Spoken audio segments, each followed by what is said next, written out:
ನಂದು ಬಳಗ ಯಾರು ಇಲ್ಲ, ನಮಗೆ ಎಲ್ಲ ಇದ್ರೂ ಸತ್ತೋದಂಗೆ ಇದ್ದಾರೆ. ನಮಗೆ ಸಹಾಯ ಮಾಡಿ ನನ್ನ ಮಗನ ನಮಗೆ ಭಿಕ್ಷೆ ಕೊಡು ಅಂತ ಕೇಳ್ಕೊತಾ ಇದ್ದೀನಿ.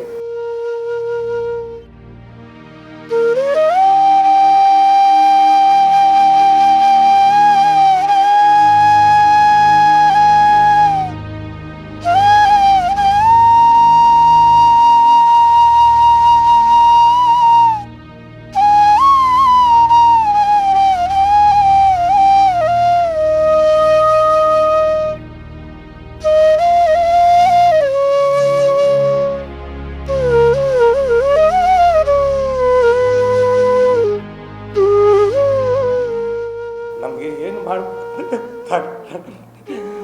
ಯಾಕಂದ್ರೆ ಅವ್ನು ಹುಟ್ಟದಾಗಿಂದನು ಬಹಳ ಕಷ್ಟದಲ್ಲೇ ಬಂದನು. ಆನೇಕಲ್ ತಾಲೂಕಿನ ಬೊಮ್ಮಸಂದ್ರದಲ್ಲಿರುವ ನಾರಾಯಣ ಹೃದಯಾಲಯದಲ್ಲಿ ವಿನಯ್ ಎಂಬ 9 ವರ್ಷದ ವಿದ್ಯಾರ್ಥಿ ಕ್ಯಾನ್ಸರ್ ಕಾಯಿಲೆಯಿಂದ ಬಳಲುತ್ತಿದ್ದು, ವಿನಯ್ ಕುಟುಂಬ ಬಡತನದಿಂದ ಜೀವನ ಸಾಗಿಸುತ್ತಿದ್ದು, ಕ್ಯಾನ್ಸರ್ ಕಾಯಿಲೆಯಿಂದ ಬಳಲುತ್ತಿರುವ ವಿನಯ್ಗೆ ನಾರಾಯಣ ಹೃದಯಾಲಯದಲ್ಲಿ ಸೂಕ್ತ ಚಿಕಿತ್ಸೆ ಕೊಡಿಸಲು ಹಣಕಾಸು ಸಮಸ್ಯೆಯಾಗಿದ್ದು, ದಾನಿಗಳು, ಉಳ್ಳವರು, ಸಮಾಜದ ಚಿಂತಕರು ತಮ್ಮ ಕೈಲಾದ ಮಟ್ಟಿಗೆ ಸಹಾಯ ಮಾಡಿ ವಿನಯ್ ಉಳಿಸಲು ಸಹಕರಿಸಿ ಎಂದು ವಿನಯ್ ಪೋಷಕರಾದ ಶಿಕಾರಿಪಾಳ್ಯ ವೀರಭದ್ರರವರು ಸಾರ್ವಜನಿಕವಾಗಿ ಮನವಿ ಮಾಡಿದ್ದಾರೆ.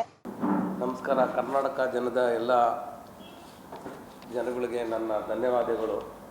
ಕಾರಣ ಏನಕ್ಕೆ ನಾನು ಇವತ್ತು ಈ ಮೀಡಿಯಾ ಮುಂದೆ ನಾನು ಕೂತಿದ್ದೀನಿ ಅಂದರೆ, ಆಕಸ್ಮಿಕವಾಗಿ ನನ್ನ ಮಗುಗೆ ಜ್ವರ ಬಂತು. ಜ್ವರ ಬಂದಾಗ ನಾನೇನು ಮಾಡಿದೆ, ಒಂದು ಕ್ಲಿನಿಕ್ ಹೋಗ್ಬಿಟ್ಟು ನಾನು ಚೆಕಪ್ ಮಾಡಿಸಕ್ಕಂತ ಹಾಸ್ಪಿಟ್ಲಿಗೆ ಕರ್ಕೊಂಡು ಹೋದಾಗ ಅವ್ರೇನು ಮಾಡಿದ್ರು, ಇಂಜೆಕ್ಷನ್ ಕೊಟ್ಟು ಕಳಿಸಿದ್ರು. ಮತ್ತೆ ಅವನಿಗೆ ಜ್ವರ ಬಂತು. ಸೊ ಜ್ವರ ಬಂತಲ್ಲ ಅಂದ್ಬಿಟ್ಟು ಏನು ಮಾಡಿದ್ರು, ಮತ್ತೆ ಡಾಕ್ಟ್ರಿಗೆ ಹೇಳಿದಕ್ಕೆ ಅವ್ನಿಗೊಂದು ಕೆಲಸ ಮಾಡಪ್ಪ, ಒಂದು ಯೂರಿನ್ ಚೆಕ್ ಮಾಡಿಸಪ್ಪ ಅಂತ ಹೇಳಿದ್ರು. ಸೊ ಯೂರಿನ್ ಚೆಕ್ ಮಾಡಿಸ್ಬೇಕಾದ್ರೆ ನಾನು ಅದರಲ್ಲಿ ಅವ್ರಿಗೆ ಎಲ್ಲ ನಾರ್ಮಲ್ ಇದೆ ಅಂತ ಹೇಳಿದ್ರು. ನಾನು ಹೇಳಿದೆ, ನೋಡಿ ಮೇಡಮ್ ಏನಾರು ಇನ್ಫೆಕ್ಷನ್ ಇದೆಯಾ ಅನ್ನೋದಕ್ಕೆ ಅವ್ರೇನು ಮಾಡಿದ್ರು, ಮತ್ತೆ ಇನ್ನೊಂದ್ಸಲಿ ಯೂರಿನ್ ಬರ್ಕೊಟ್ರು. ನನಗೆ ಯೂರಿನ್ ಎಲ್ಲ ಬರ್ಕೊಟ್ಟಾದ್ಮೇಲೆ ಚೆಕಪ್ ಮಾಡಾದ್ಮೇಲೆ ಆಮೇಲೆ ಜೊತೆಲಿ ಯೂರಿನ್ ಜೊತೆಲಿ ಬ್ಲಡ್ ಚೆಕಪ್ ಕೂಡ ಮಾಡಪ್ಪ ಅಂತೇಳಿ ಬರ್ಕೊಟ್ರು. ಸೊ ಬ್ಲಡ್ ಚೆಕಪ್ ಮಾಡಿಸ್ಮೇಲೆ ಏನಾಗೋಯ್ತು ಅಂದರೆ, ನಾನು ಡಾಕ್ಟ್ರಿಗೆ ಅವ್ರು ಇರಲಿಲ್ಲ, ನಾನು ವಾಟ್ಸಪ್ಪಲ್ಲಿ ರಿಪೋರ್ಟ್ ಕಳಿಸ್ದೆ. ಅವರು ನಾನು ಶನಿವಾರ ಬರ್ತೀನಿ ಅಂತ ಹೇಳಿದ್ರು. ಶನಿವಾರ ಅವರು ಬಂದರು. ಬಂದಾದಮೇಲೆ ನಾನು ಸ್ವಲ್ಪ ಎಲ್ಲ ಹೊರಗಡೆ ಹೋಗಿದ್ದೆ, ವೈಫ್ ಹೋಗಿದ್ದರು. ಆವಾಗ ಅರ್ಜೆಂಟ್ ನಿಮ್ಮ ಯಜಮಾನ್ರು ಇಲ್ವಾ ಅಂತ ಕೇಳಿದ್ರು. ಎಲ್ಲ ಆಚೆ ಹೋಗಿದ್ದಾರೆ ಅಂತಕ್ಕೆ, ಇಲ್ಲ ನೀವು ಅರ್ಜೆಂಟಾಗಿ ನಾರಾಯಣ ಹೃದಯಾಲಯದಲ್ಲಿ ಈ ಥರ ಒಬ್ಬರು ಡಾಕ್ಟ್ರ್ ಇದ್ದಾರೆ, ನೀವು ಅವ್ರನ್ನ ಹೋಗಿ ಈ ರಕ್ತ ಸಂಬಂಧಪಟ್ಟಿದ್ದ ಬಗ್ಗೆ ಕೇಳಕ್ಕೆ ಹೋಗಿ ನೀವು ಅಂತ ಹೇಳಿ ನಮ್ಮನ್ನ ಬರ್ಕೊಟ್ರು. ಸೊ ನಾವೇನು ಮಾಡಿದ್ವು, ಇಲ್ಲ ಮೇಡಮ್ ನಾವು ಈ ಥರ ತಿರುಪತಿಗೆ ಬುಕ್ ಮಾಡ್ಕೊಂಡಿದ್ದೀವಿ, 13ನೇ ತಾರೀಕು ತಿರುಪತಿಗೆ ಹೋಗ್ಬೇಕಂತ ಅಂದೇಳಿ. ಸೊ ಆಯಿತು, ತಿರುಪತಿಯಿಂದ ನೀನು ಬಂದ್ಬಿಟ್ಟು ಹೋಗ್ಬಿಡಪ್ಪ ಅಂತ ಹೇಳಿದ್ರು. 14ನೇ ತಾರೀಕು ನೈಟು ನಾವು ತಿರುಪತಿಯಿಂದ ಬಂದು 15ನೇ ತಾರೀಕು 10 ಗಂಟೆ 10 ನಿಮಿಷಕ್ಕೆ ನಮಗೆ ಅಪಾಯಿಂಟ್ಮೆಂಟ್ ಕೊಟ್ಟಿದ್ದರು. 1000 ರೂಪಾಯಿ ಕೊಟ್ಟು ಆನ್ಲೈನಲ್ಲಿ ಬುಕ್ ಮಾಡಿದ್ದು. ಸೊ ನಾವು ಏನು ಮಾಡ್ದೋ, ಅಲ್ಲಿ ಹೋಗ್ತಿದ್ದಂಗೆ ಅವರು ನಮಗೊಂದು ½ ಅನ್ ಅವರ್ ಕಾಯಿಸಿದ್ರು. ಕಾಯಿಸಾದ್ಮೇಲೆ ಅವ್ರಿಗೆ ಏನು ಡೌಟ್ ಆಯಿತು ಅನ್ನೋದು ನಮ್ಗೆ ಗೊತ್ತಾಗಲಿಲ್ಲ. ಯಾಕಂದ್ರೆ ರಿಪೋರ್ಟ್ ನಮಗೆ ಗೊತ್ತಿಲ್ಲ. ನಾವೇನೋ ಚೆಕಪ್ ಮಾಮೂಲಿಯಾಗಿ ಕಳಿಸ್ಕೊಟ್ಟಿದ್ದಾರಂತ ತಿಳ್ಕೊಂಡು, ಕಾರಣ ಇಷ್ಟೇ ಆಗಿತ್ತು. ಆಮೇಲೆ ಆದಮೇಲೆ ಅವನಿಗೆ ಬಾಟ್ಲಿಂದ ರಕ್ತ ತೆಗೆದ್ರು. ರಕ್ತ ತೆಗಿಬೇಕಾದ್ರೆ ರಕ್ತ ಬರಲಿಲ್ಲ ಅವನಿಗೆ. ಈ ಹಾಲನ್ನ ಹಿಂಡಿ ಅವನ ಕೈಯಿಂದ ತಗೊಂಡ್ಮೇಲೆ ಮತ್ತು ಬೋನ್ ಮ್ಯಾರೋ ಅಂತ ಏನೋ ಹೇಳ್ತಾರೆ ಹಿಂದ್ಗಡೆ, ಅದು ನಮಗೂ ಗೊತ್ತಿಲ್ಲ. ಅದಕ್ಕೆಲ್ಲ 7,500 ರೂಪಾಯಿ ಏನೋ ಕಟ್ಟಿ, ಮತ್ತು ಇದಕ್ಕೆ ಬೆಡ್ ಚೆಕಪ್ಗೆ ಒಂದು 5,000 ರೂಪಾಯಿನ ಕಟ್ಟು ಅಂತ ಹೇಳಿದ್ರು. ಆದರೂ ನಮ್ಗೆ ದುಡ್ಡಿಲ್ದೆ ಏನು ಮಾಡಿದೆ, ಒಂದು ಅಮೌಂಟ್ ಕಟ್ಟಿ ನಾನು ಏನೋ ನೋಡೋ ರಿಪೋರ್ಟ್ ಬರುತ್ತೆ ಅಂದಿದ್ದಕ್ಕೆ, ಇಲ್ಲ ಇಮಿಡಿಯೇಟ್ಲಿ ಮಗುನ ಅಡ್ಮಿಟ್ ಮಾಡಬೇಕಂತ ಹೇಳಿದ್ರು. ಯಾಕಂತ ನನಗೆ ಅವ್ರು ಏನೂ ಹೇಳ್ತಾ ಇಲ್ಲ, ಏನೋ ವೀಕ್ ಇರ್ಬೋದು ಅದರಿಂದ ಅನಿಸ್ಕೆ ಟಕ್ಕದು ಇಮಿಡಿಯೇಟ್ಲಿ ಬಂದುಬಿಟ್ಟು ರಕ್ತ ಕೊಟ್ಟರು. ಸೊ ರಕ್ತ ಕೊಡ್ತಿದ್ದಂಗೆ ಅವನಿಗೆ ಮತ್ತೆ ಬೆಳಗ್ಗೆ ರಿಪೋರ್ಟಲ್ಲಿ ಏನು ಬಂತು ಅಂತ ಗೊತ್ತಿಲ್ಲ. ನಮ್ಮನ್ನೆಲ್ಲ ನಾನು ನಮ್ಮ ವೈಫ್ನ ಕುಣಿಸ್ಬಿಟ್ಟು, ನೀವು ಸ್ವಲ್ಪ ಸಮಾಧಾನ ಮಾಡ್ಕೋಬೇಕು, ನಿಮ್ಮ ಹತ್ರ ನಾನು ಮಾತಾಡಬೇಕು, ನೀವು ಧೈರ್ಯ ತೊಗೋಬೇಕು ಅಂದರು. ಏನು ಧೈರ್ಯ ತೊಗೋಬೇಕು, ಯಾಕೆ ಸರ್ ಏನಾಗಿದೆ ನನ್ನ ಮಗುಗೆ ಅಂತ ಕೇಳಿದಾಗ ಒಂದೇ ಮಾತು ಹೇಳಿದ್ದವರು, ಇವನಿಗೆ ಬೆಡ್ ಕ್ಯಾನ್ಸರ್ ಬಂದಿದೆ ಅಂತ ಹೇಳಿದ್ರು. ನಮಗೆ ಏನು ಮಾಡಬೇಕು, ಯಾಕಂದರೆ ಅವನು ಹುಟ್ಟಿದಾಗಿಂದನು ಭಾಳ ಕಷ್ಟದಲ್ಲೇ ಬಂದನು. ಕಾರಣ ಏನಂತ ಗೊತ್ತಿಲ್ಲ. ಆ ದೇವರು ಒಂದು ಮಗು ಕೊಟ್ಬಿಟ್ಟು ಮತ್ತೆ ಆ ಮಗುನ ವಾಪಸ್ ಕೇಳೋ ಥರ ಆಗ್ಬಿಡ್ತು. ಸೊ ಡಾಕ್ಟ್ರ್ ಹೇಳಿದ್ರು, ನಮ್ಮ ಕಡೆಯಿಂದ ನಾವು ಏನು ಹೆಲ್ಪ್ ಮಾಡೋಕ್ಕಾಗುತ್ತೋ ಅದನ್ನು ನಾವು ಮಾಡ್ತೀವಿ ಅಂತೆಲ್ಲ ಹೇಳಿದ್ರು.